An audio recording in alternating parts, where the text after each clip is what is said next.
warahmatullahi wabarakatuh. Selamat pagi, salam sejahtera untuk kita semua. Hadir Kak Talino, Mbak Curamin, Kak Saruga, Mbak Sengat, Kak Yubata. Selamat datang di podcastnya Badan Pengembangan Sumber Daya Manusia Provinsi Kalimantan Barat bersama saya Andi. Kali ini kita akan bahas terkait pembinaan UMKM dan sertifikasi halal. Pada kesempatan ini telah hadir narasumber kita Bapak Yohanes Rudi SH MSI. Ya, sehat. Beliau selaku Kepala Bidang Perindustrian pada Dinas Perindustrian Perdagangan Energi dan Sumber Daya Mineral. Selamat pagi Pak Rudi. Selamat pagi Pak Adi. Salam sehat Bang. Salam sehat juga. Boleh saya panggil Bang ya Bang? Boleh. Saat ini seperti kita ketahui Bang, IKM adalah ujung tombak perekonomian dan kesejahteraan masyarakat. Sejauh ini tadi saya baca-baca di situsnya Kementerian Perindustrian Bang, IKM sudah menembus 4,4 juta unit usaha atau menjadi sektor mayoritas 99,7% dari total unit usaha di Indonesia.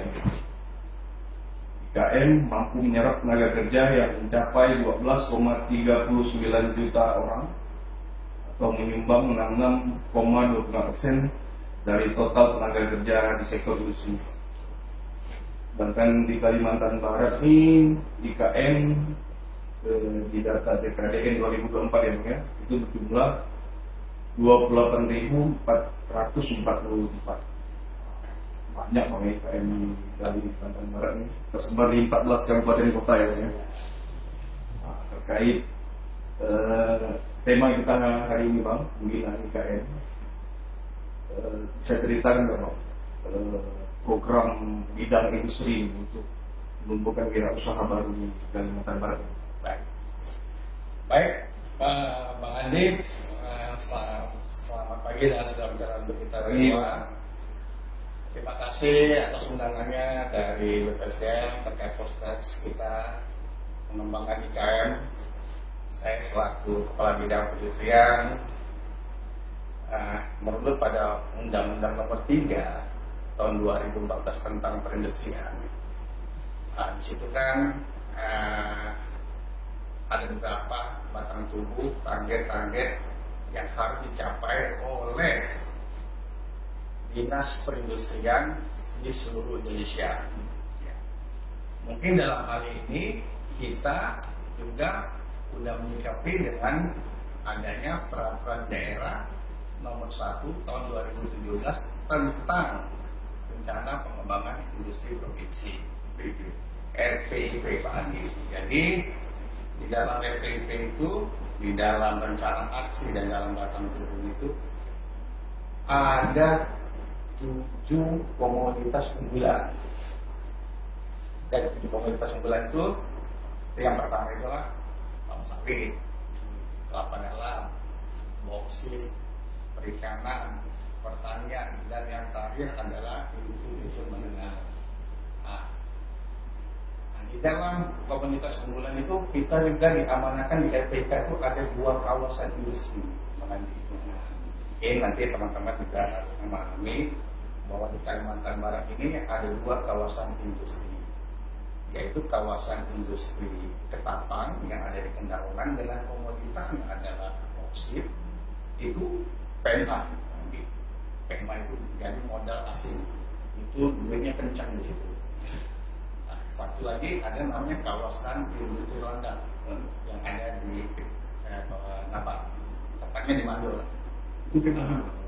Ya? PMA itu? Bukan. Beda. Kalau yang di kawasan industri Landang itu dia BUMD, Badan Usaha Milik Daerah. Jadi itu di kabupaten ya, dalam ini. Mereka juga luas lahannya juga sudah lebih dari di atas 50 hektar. Karena syarat untuk kawasan industri itu harus di atas 50 hektar. Nah, bicara terkait dengan industri kecil menengah, tentunya kami dalam hal ini di tahun 2024 ini kami ada melakukan pembinaan industri kecil, yaitu membina calon-calon wirausaha baru di kabupaten. Karena kita tahu nanti kita ini ada 14 kabupaten, dan 14 kabupaten itu kita melakukan pembinaan. Pembinaannya seperti apa? Pembinaannya seperti pelatihan teknis, bimbingan teknis. Pada siapa? Pada calon-calon wirausaha baru, para perajin yang ada di kabupaten kota. Tentunya pelatihan-pelatihan itu harus menjadi komoditas unggulan di kabupaten. Nah, kita di tahun 2024 ini, khususnya di Dinas Perindak SDM bidang perindustrian itu, kita melakukan pembinaan. Ada sekitar 7 pembinaan yang kita lakukan. Pertama itu kita melakukan pembinaan industri di Kabupaten Sambas, tapi tepatnya Garut.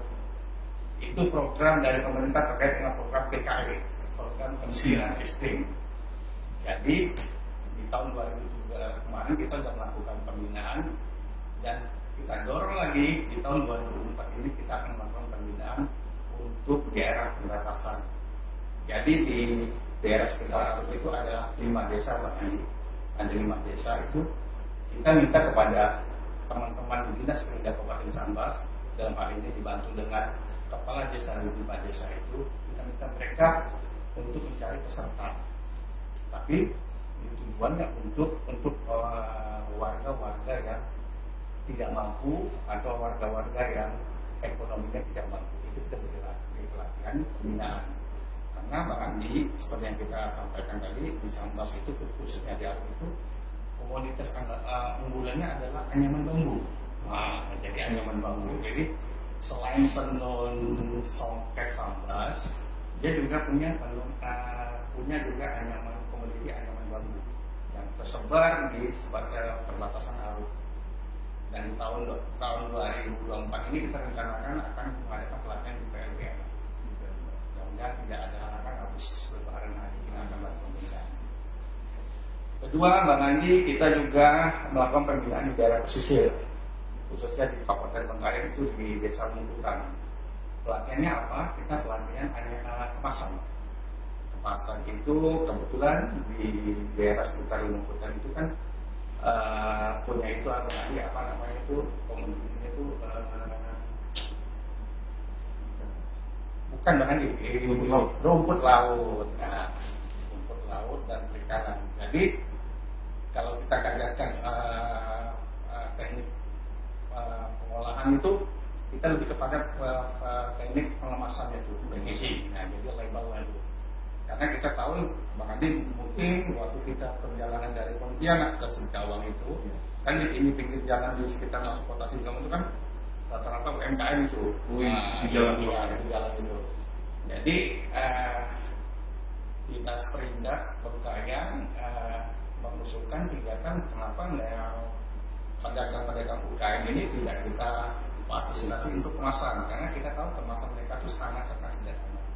Jadi nanti kita berikan pelatihan dan kita meminta kepada instruktur dari luar untuk mengajar mereka terkait dengan kemasan yang aman itu gimana sih, tentu dengan metode-metode yang nanti yang diajarkan oleh para instruktur. Terus yang berikutnya juga kami juga akan melakukan pelatihan pewarna tenun ikat di Sintang. Nah, kenapa di Sintang? Karena kita tahu di Sintang selain Tapasubu, Sekadau, Sintang ini salah satu banyak penenun ikat gaya seperti di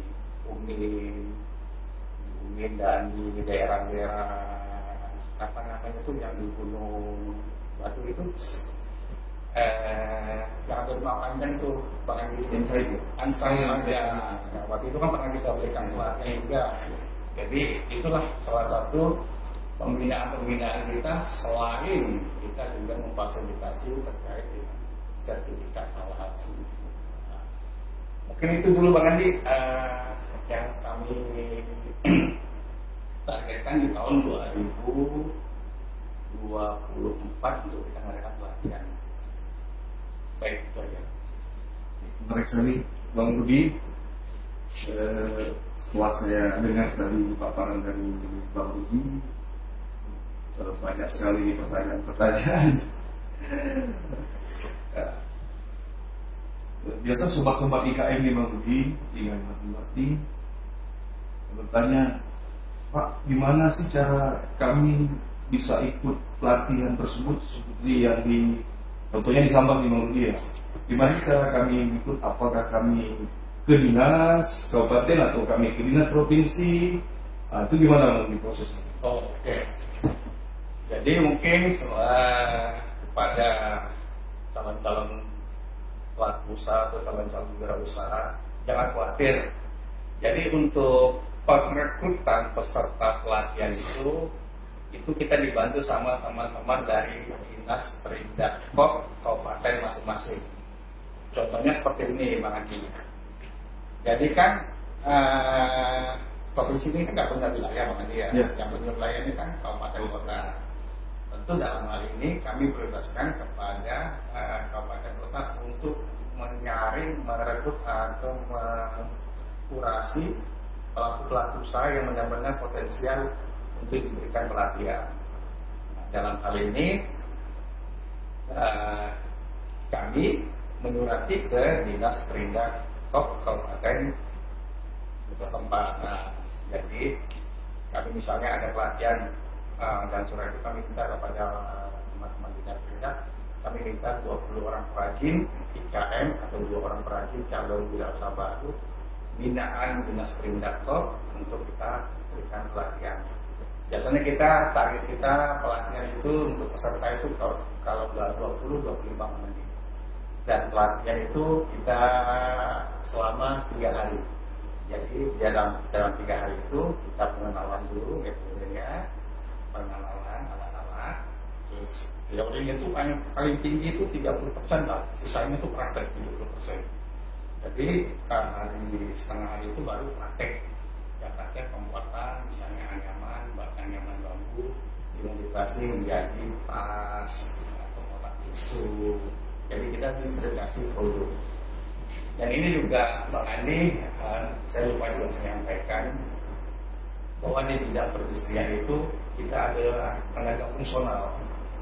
Jadi kita ada fungsional pembina industri dan fungsional penyuluh perindak ya.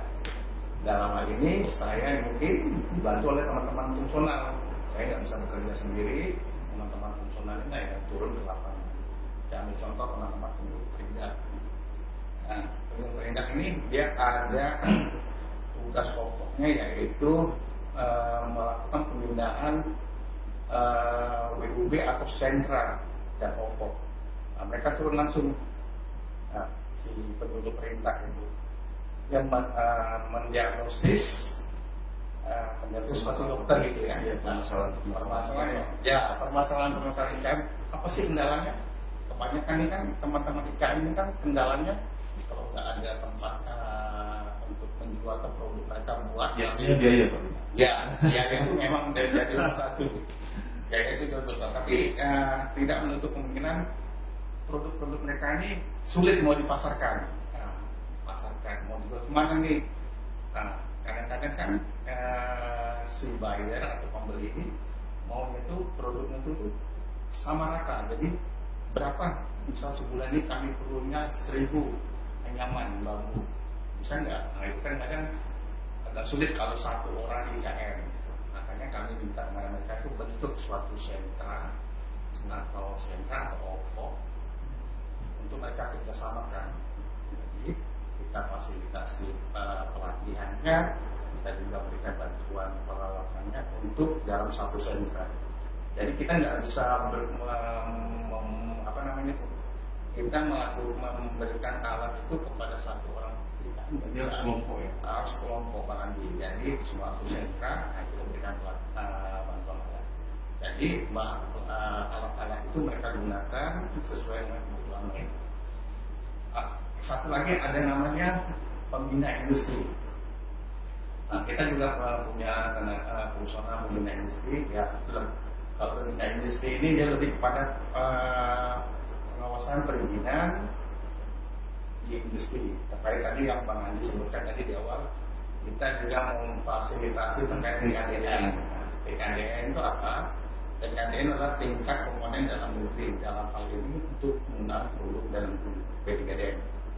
Nah ini juga teman-teman di pembina industri dapat juga membantu kami untuk kita memfasilitasi teman-teman IKM untuk kita buatkan sertifikat TKDN. Seperti itu Bang Andi. Ya, semakin menarik nih. Mungkin sobat-sobat DKM masih banyak pertanyaan-pertanyaan di Bang Rudi. Tadi saya simak paparan Bang Rudi terkait pemasaran di Bang Rudi. Sekarang kita tahu teknologi. Sekarang sudah menggunakan handphone. Apakah dinas Perda SDM dalam hal itu bidang industri ada pelatihan-pelatihan tentang seperti e-commerce itu Bang Rudi untuk memasarkan produk-produk IKM. Ya, terima kasih. Jadi memang untuk sekarang kita ini kan era digital Bang Andi. Sekarang kita dari revolusi industri, sekarang ada industri 4.0. Pengertian 4.0 itu adalah semua pengerjaan itu melalui robot sekarang. Bukan lagi manusia, tapi ada era digital dan robot dan mesin ya. Terkait dengan pertanyaan Bang Andi, produk-produk mereka ini mau kerjasamakan seperti apa? Kita punya wadah Bang Andi, jadi di kabupaten kota itu punya wadah yang namanya Dekranasda, Dewan Kerajinan Nasional Daerah. Dalam hal ini Dekranasda ini ketuanya itu adalah ibu-ibu bupati dan atau ibu-ibu wali kota yang menjadi ketua. Dalam hal mempromosikan barang-barang mereka itu biasa Dekranasda itu biasanya mengambil produk-produk mereka dijual di dalam etalase Dekranasda, atau produk-produk mereka itu kita bawa ke event pameran nasional maupun internasional. Contoh nanti di tahun 2023 2024 kemarin kita udah sukses kabar lah ya. Kita udah sukses terkait dengan pameran Inakraf. Di tahun 2023 kemarin, tahun lalu, produk tenun sidan Kampus Sulu menjadi best of the best produk kerajinan tenun best of the best Bang Andi. Termasuklah di situ kita stand terbaik. Kita untuk stand terbaik pameran itu kita punya konsep yaitu rumah baru. Rumah baru itu rumah adat Dayak Kabupaten Bengkayang. Itu kita juara 1 dan bebas untuk Anyaman Tenun Sidan. Berikutnya Bang Andi, di tahun 2024 kemarin kita juga mendapatkan apresiasi penghargaan dari ajang Inakraf juga, yaitu anyaman bambu yang dari produk kerajinan bambu yang dari Kabupaten Sambas. Itu juga hiasan dinding Bang Andi ya, produknya itu dari Kabupaten Sambas. Itu mendapatkan bebas juga. Dan stand Kabupaten Sambas mendapatkan stand terbaik khusus untuk pameran Inakraf 2024. Tentu ada rewardnya Bang Andi. Nah, rewardnya adalah Kabupaten Sambas nanti di tahun depan dia mendapatkan stand gratis untuk pameran Inakraf 2025. Nanti dia dapatkan stand gratis untuk 2025 karena mereka sudah dapat reward stand terbaik, dan mudah-mudahan ini menjadi penyemangat pada IKM kita, khususnya calon-calon wirausaha atau anak-anak muda yang ingin berwirausaha menjadi wirausaha baru, menyemangat mereka karena otomatis IKM kita naik kelas Bang Andi. IKM kita naik kelas dan itu akan tidak tutup kemungkinan bahkan mereka akan diminati oleh orang-orang dari mancanegara. Kalau IKM naik kelas berarti harus dari aturan lainnya tuh terkait dengan ekspornya gimana, terus ada juga di bidang perdagangan itu ada nama pamerannya Trade Export Indonesia. Jadi IKM itu kita masukkan ke dalam IKM dari kelas. Itu ada tahap pembinaan yang akan dilakukan oleh teman-teman di bidang perdagangan luar negeri. Itu Bang Andi. Seru ini. Sobat IKN, kita lanjut ke pertanyaan selanjutnya. Kalau nggak salah di tahun 2019 lebih kemarin kita kan terdampak COVID-19. Banyak sobat-sobat IKN ini yang mengeluh, bahkan ada yang tidak produksi. Jadi sebagai pembina IKN di provinsi ini, kira-kira apa kiat-kiat bidang industri di tahun 2004 ini pasca pandemi COVID-19 ini? Ya, apakah ada pembinaan, apakah ada bantuan peralatan, atau gimana Bang? Ya, kalau di tahun 2019 kemarin memang COVID mungkin yang lebih dampak itu ke perusahaan-perusahaan besar ya Bang Andi ya. Jadi kalau yang IKM atau MKM mungkin lebih stabil. Kenapa saya bilang lebih stabil? Karena di 2023 ini data industri yang ada di Kalbar yang kita tarik di OESRBA itu sekitar 28.000 Bang Andi. Itu 28.000 itu dibagi lagi ada industri kecil, menengah, dan besar dari 14 kabupaten. Jadi saya rasa kalau untuk IKM atau MKM terkait dampak COVID itu kurang ya. Terutama untuk yang industri besar.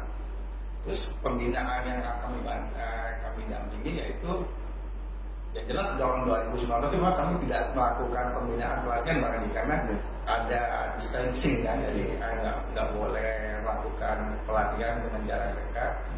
Jadi kita waktu itu hanya menggunakan Zoom meeting, tapi itu pun bukan pelatihan pendek, tapi lebih kepada workshop atau MJD seperti itu Bang Andi. Jadi pembinaan itu yang kami lakukan terkait dengan bantuan alat juga, kami juga memfasilitasi Bang Andi. Memang di kebijakan di Permenprin itu bahwa alat-alat yang terdaftar di akun SINAS bisa pelatihan itu bisa difasilitasi atau diganti dengan peralatan baru yang sesuai dengan kebijakan dari Kementerian. Saya kemarin itu dapat WA di grup di Kementerian juga terkait dengan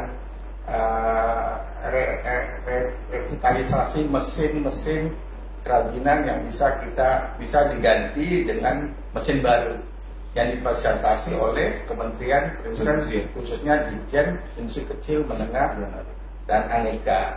Tentu dalam hal ini pelaku usaha harus punya akun SINAS Bang Andi. Akun SINAS akun SINAS apa? Akun SINAS itu akun Sistem Informasi Industri Nasional punyanya Kementerian Perindustrian.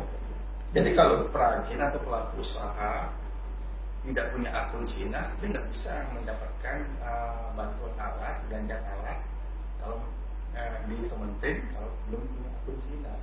Jadi kuncinya itu harus punya akun SINAS. Berarti motor SIM-nya Betul. Jadi mesinnya pun harus 100% itu ada produk dalam negeri. Seperti itu Bang Andi. Lanjut Pak. Oke, lanjut Pak. Di paparan Nuri sangat memberi pencerahan kepada IKM. Amin. Terutama sobat-sobat IKM di Kalimantan Barat. Lanjut, tadi paparan pertama itu ada menceritakan tentang sertifikasi halal nih Bang. Oh iya.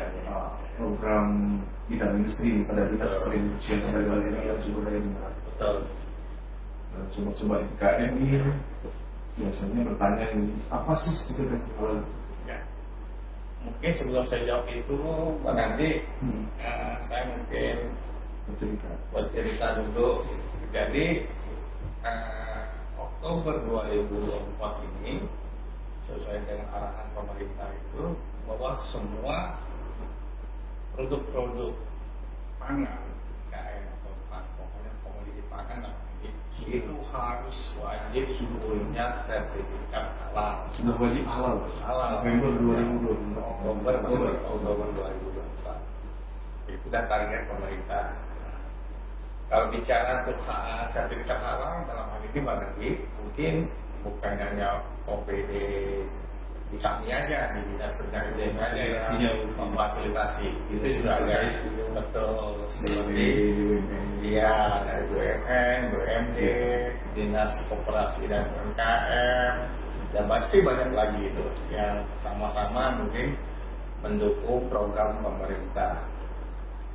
Nah, khusus untuk sertifikat halal ini memang menjadi suatu kewajiban banget, khusus untuk usaha-usaha komoditas pangan, makan minum itu wajib. Nah, dalam hal ini kami Dinas Perindak SDM di tahun 2024 ini memfasilitasi lagi bahkan memfasilitasi IKM yang belum punya sertifikat halal. Yang punya dia belum panjang. Bukan. Tolong dibedakan Pak.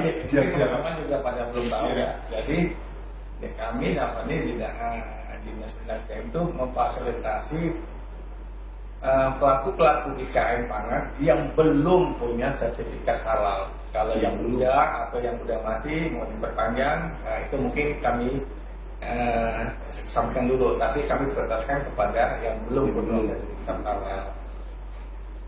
Di tahun 2024 ini kami memfasilitasi sertifikat halal itu sekitar 40 IKM. 40 IKM untuk kita fasilitasi sertifikat halal.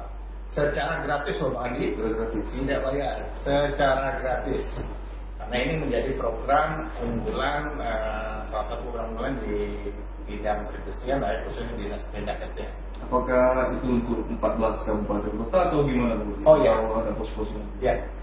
Jadi mohon maaf lah ya. Jadi untuk tahun 2024 ini kami karena sebenarnya kami maunya 14 kabupaten Bang Andi, cuman karena ada beberapa anggarannya mungkin yang harus kita dirasionalisasikan. Jadi kami di tahun 2024 ini kami lebih fokus pada ke Kabupaten Kubulaya dan Kota Pontianak yang fasilitasi. Sebenarnya di kabupaten lain kami juga fasilitasi, bahkan di tahun 2022 itu kami fasilitasi di Kabupaten Sintang, Kabupaten Kayong Utara, Kabupaten Sambas, Kabupaten Sanggau, Kabupaten Campasulu. Jadi kalau di data kami itu Bang Andi, di tahun 2020 itu kami dari Dinas Perindak itu memfasilitasi 70 sertifikat halal. Tahun 2021 kami juga memfasilitasi sertifikat halal itu sekitar 108 IKM. Dan berikutnya tahun 2022 kita fasilitasi 84 IKM itu sertifikat halal. Nah, tahun 2003 kami kita tadi saya sampaikan lagi kita ada rasionalisasi anggaran. Jadi tahun 2003 kami tidak fasilitasi karena terkait dengan anggaran. Jadi tahun 2004 kami munculkan lagi dan kami fasilitasi 40 IKM. Mungkin dari kalau ini memang di 40 IKM ini terpenuhi untuk terkait dengan nanti kan sertifikat halal ini kan kami ajukan itu kan kami nyewa pihak ketiga Bang Andi. Pihak ketiga itu kami bekerjasama dengan Skupindo sebagai salah satu BUMN yang pemerintah punya untuk yang kita minta bantuannya untuk mengecek atau terkait dengan dokumen-dokumen itu dan data-data pendukung sebagai kemudian untuk mendapatkan sertifikat halal. Dan dalam hal ini kami juga bekerjasama dengan BPJPH, Bang Andi.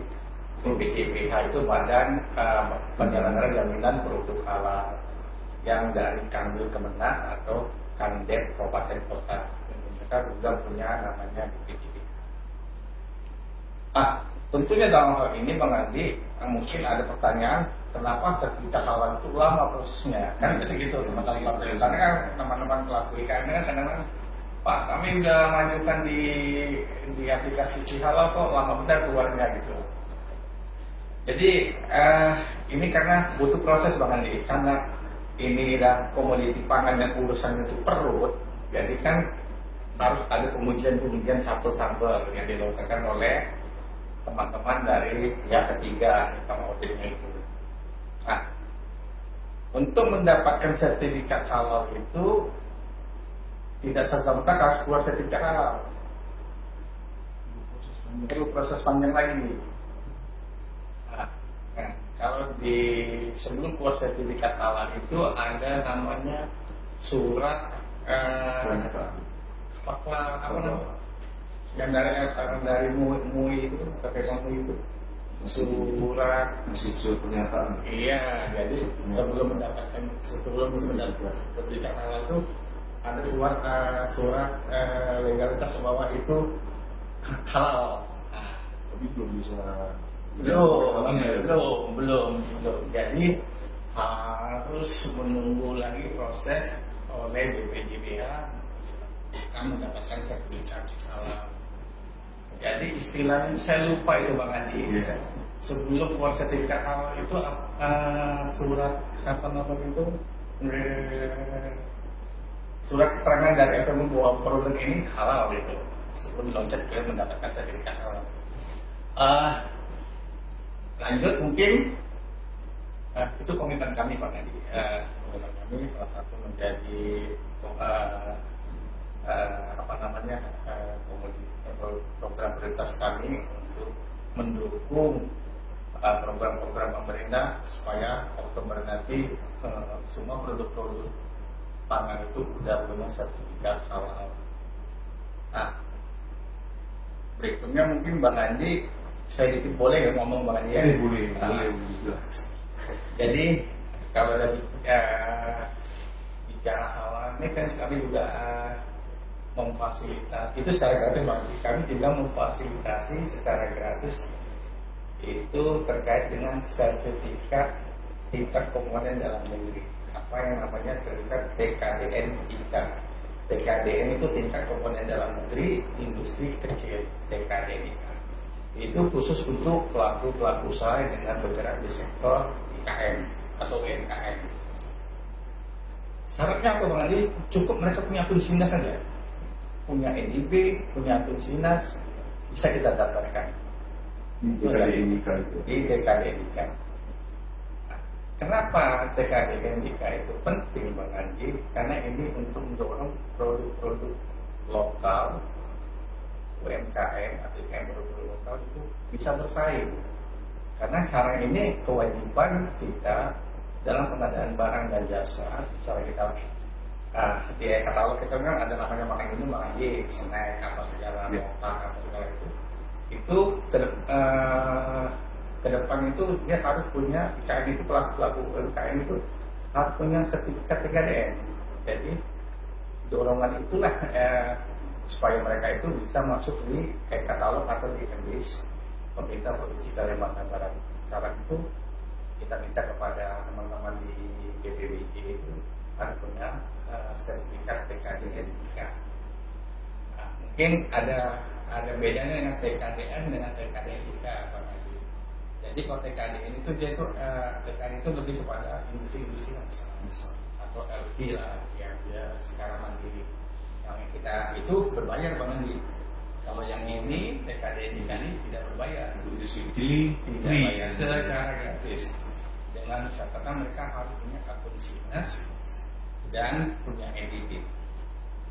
Tentunya dalam hal ini bukan di Dinas Pendidikan Provinsi saja yang fasilitasi, tapi di 14 kabupaten yang menangani industri juga bisa memfasilitasi. Jadi teman-teman pelaku usaha yang ada di kabupaten-kabupaten bisa nanti tidak hanya di provinsi terkait dengan kita fasilitasi TKDN-IK, tapi bisa juga teman-teman pelaku IKM, Bapak Ibu sekalian bisa ke Dinas Perindak Kabupaten Kota setempat. Jadi nggak perlu jauh-jauh datang ke Pontianak untuk ngurus sendiri, lebih baik ke kabupaten kota.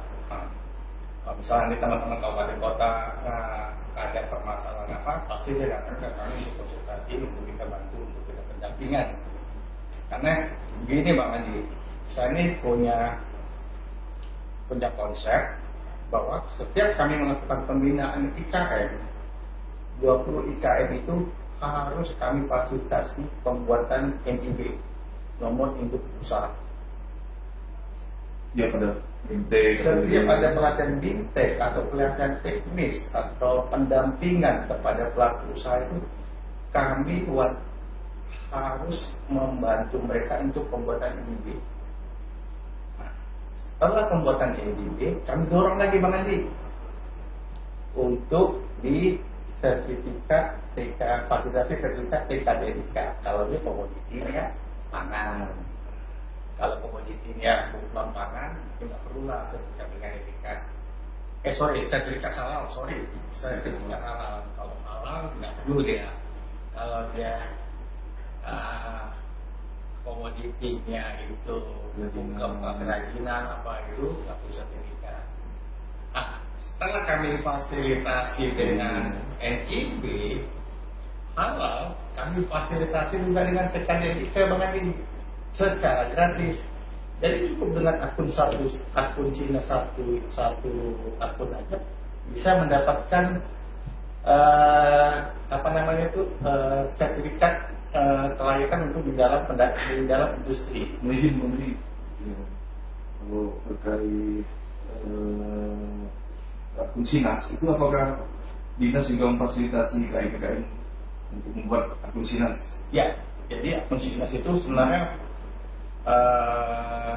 menjadi suatu kewajiban Bang Andi, sesuai dengan tadi saya sampaikan di awal bahwa di Undang-Undang Nomor 3 Tahun 2014 itu tentang presiden itu bahwa setiap usaha atau perusahaan atau badan usaha yang bergerak di sektor industri atau KBLI itu bergerak di sektor industri wajib. Jadi beda lah di antara IKM dan industri besar kan? Betul, beda antara industri besar dan industri kecil pasti beda perlakuannya. Kalau industri kecil ini kita tetap ada pendampingan, kita fasilitasi. Untuk industri besar, mereka bergerak sesuai dengan mungkin.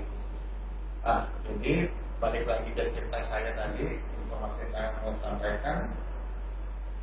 Setelah kami berkomitmen bahwa setelah kami melakukan pembinaan 20 orang IKM ini, kami dorong juga halalnya berarti sertifikat halal dan kami pendampingan dan kami dampingi juga untuk mendapatkan sertifikat TKDNIK.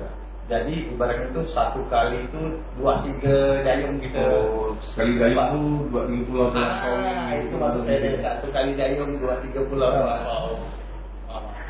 Jadi itu yang target kami di tahun 2024. Karena kami juga dapat mandat dari Direktorat Industri Kecil Menengah dan jadi Pak, bahwa kita dapat target untuk melakukan pendataan untuk 1000 IKM.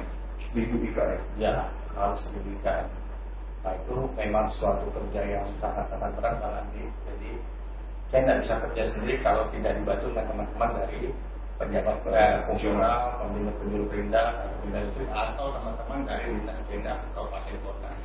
Karena ini kita membawa provinsi, lalu targetnya itu target pendataan untuk 1000. Mudah-mudahan ini bisa kita lampaui lah.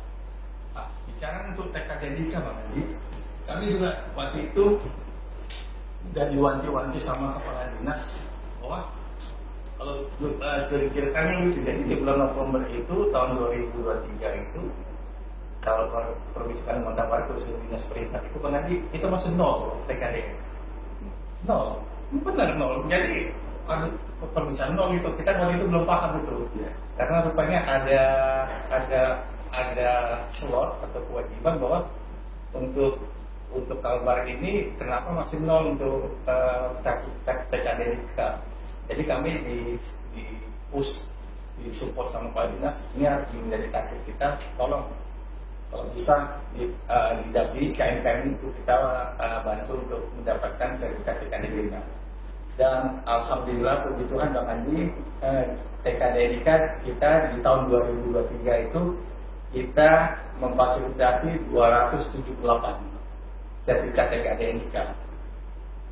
Secara nasional kita masuk 10 besar Bang Andi. Secara nasional kita masuk 10 besar, kita masih kalah dengan provinsi-provinsi yang ada di Jawa, seperti DKI, Jawa Tengah, Jawa Timur, tapi kita masuk 10 besar untuk wilayah untuk mendapatkan sertifikat yang identifikan. 2024 muncul lagi Bang Andi target untuk mendapat sertifikat yang identifikan. Update sekarang ini Bang Andi, update untuk sertifikat identifikan itu kita sekarang update itu baru 74. Ini butuh kerja keras nanti tentunya kan 74 sertifikat. Ini namanya kita harus bekerja keras supaya target 10 besar lagi ini bisa kita dapatkan untuk dinas pendidikan SDM khususnya di provinsi Kalimantan Barat. Nah itu capaian-capaian kami yang mungkin kalau tidak didukung dengan support dari kepala dinas kami tidak akan bisa sampai sejauh ini Bang Andi. Betul kata Bang Andi tadi, data industri di Kalimantan Barat yang kita tarik melalui OSRB itu sekitar 28 ribu. Nah, 28 ribu kita lagi lah nanti ada yang kecil, menengah, besar. Kita bagi lagi per kabupaten. Seperti itu Bang Andi. Kembali lagi ke sertifikasi halal ini. Sobat-sobat IKM ini kemudian gimana sih Bang biasanya daftar itu gimana sih?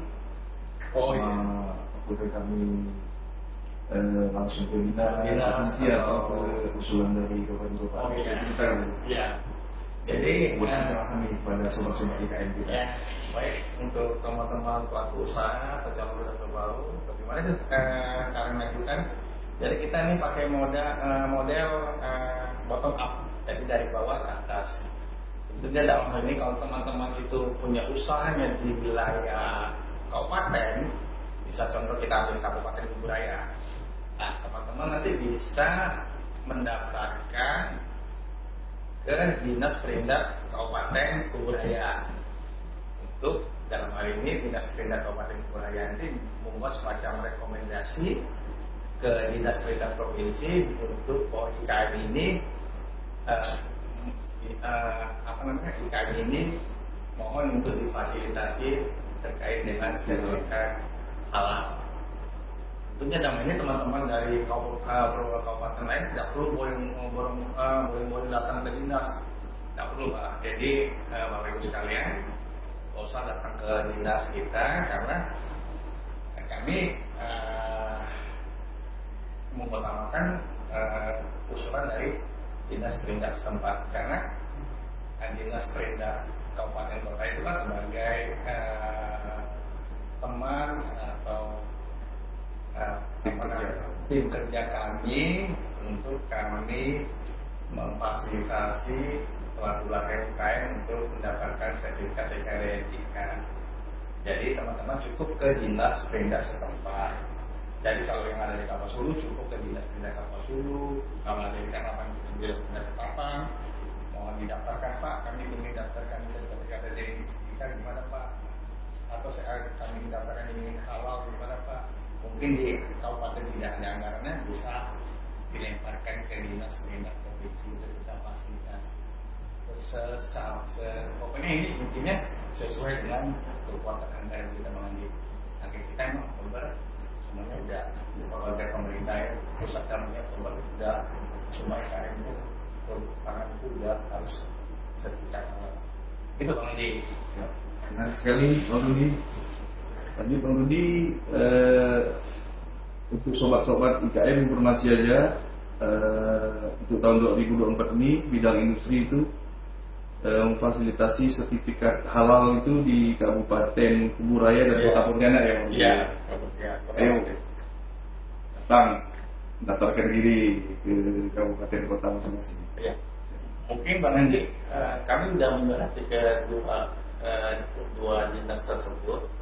Nanti mungkin teman-teman nanti bisa mendaftarkan di dinas perindak setempat karena teman-teman pelatih kami adalah binaan-binaan dinas perindak kabupaten setempat. Jadi jangan datang ke dinas kami, tapi cukup ini daftar ke dinas perindak setempat. Tapi kalau mau koordinasi silakan. Kalau mau konsultasi, pendampingan, silakan datang aja ke dinas, karena kami ada punya tim kerja kami, teman-teman di Penulu dan di Pembina Industri siap untuk membantu mendampingi teman-teman semua. Itu Bang Andi. Baik, Sobat IKM, terima kasih Bang Rudi sudah memberikan pencerahan pada sobat-sobat IKM kita, khususnya di Kalimantan Barat. Hanya waktu nih juga yang memisahkan kita Bang Rudi. Baik, terima kasih kepada BPNDM Provinsi Kalimantan Barat yang telah memfasilitasi dan kru-kru. Terima kasih juga. Mungkin ada statement atau kesimpulan yang disampaikan sobat-sobat IKM, Bang Rudi? Ya, ada, tetap ada Bang. Jadi Dinas Perindak SDM khususnya bidang pengisian, kami ini adalah salah satu dinas teknis yang melayani pelaku-pelaku usaha di sektor industri untuk kita memberikan pelayanan itu. Banyak sifat pelayanan itu terkait dengan perizinan, pendampingan, pelatihan. Jadi sebenarnya kalau kita bicara industri kecil ini memang agak sedikit luas banget nih. Jadi kami juga mungkin dalam hal ini belum sampai ke kepuasan dari pelaku-pelaku IKM, karena kami juga jangkauan pekerjaan kami itu di 14 kabupaten dan sumber daya manusia kami juga sangat sedikit. Jadi kami pada intinya siap melayani dan pendampingan kepada pelaku-pelaku usaha industri, khususnya usaha industri kecil menengah. Ke depan kami juga berterima kasih kepada teman-teman di BPSDM telah mengundang kami, karena kami juga punya tanggung jawab moral bahwa apa capaian-capaian dan target-target yang ada di dalam rencana strategi Dinas Perindak itu bisa tercapai. Jadi bagaimanapun target melakukan pembinaan industri, melakukan pendampingan IKM itu menjadi suatu kewajiban kami. Dan khusus teman-teman pelaku IKM, calon jadwal usaha baru, jangan malu-malu, datang aja ke kantor, kita fasilitasi pendampingan untuk sertifikat awal, sertifikat PKDN, dan semua pembinaan kita akan melakukan. Tentunya dalam ini kami juga minta sharing kepada pelaku-pelaku apa yang harus kami lakukan. Kalau untuk bantuan alat mungkin bisa kita berikan bantuan alat, tapi dalam bentuk kelompok atau pihak usaha atau dalam bentuk kelompok usaha bersama. Kalau untuk perorangan agak sulit kayaknya, tapi kalau untuk dalam kelompok mungkin bisa. Mungkin itu aja yang bisa kami sampaikan. Pada intinya kami siap mendampingi teman-teman calon usaha baru untuk kita pendampingan dan melakukan pembinaan IKM di 14 kabupaten. Terima kasih, selamat pagi dan salam sejahtera untuk kita semua. Baik, terima kasih. Saya Andi Bahtera Yuda. Selamat pagi, salam sejahtera untuk kita semua. Assalamualaikum warahmatullahi wabarakatuh.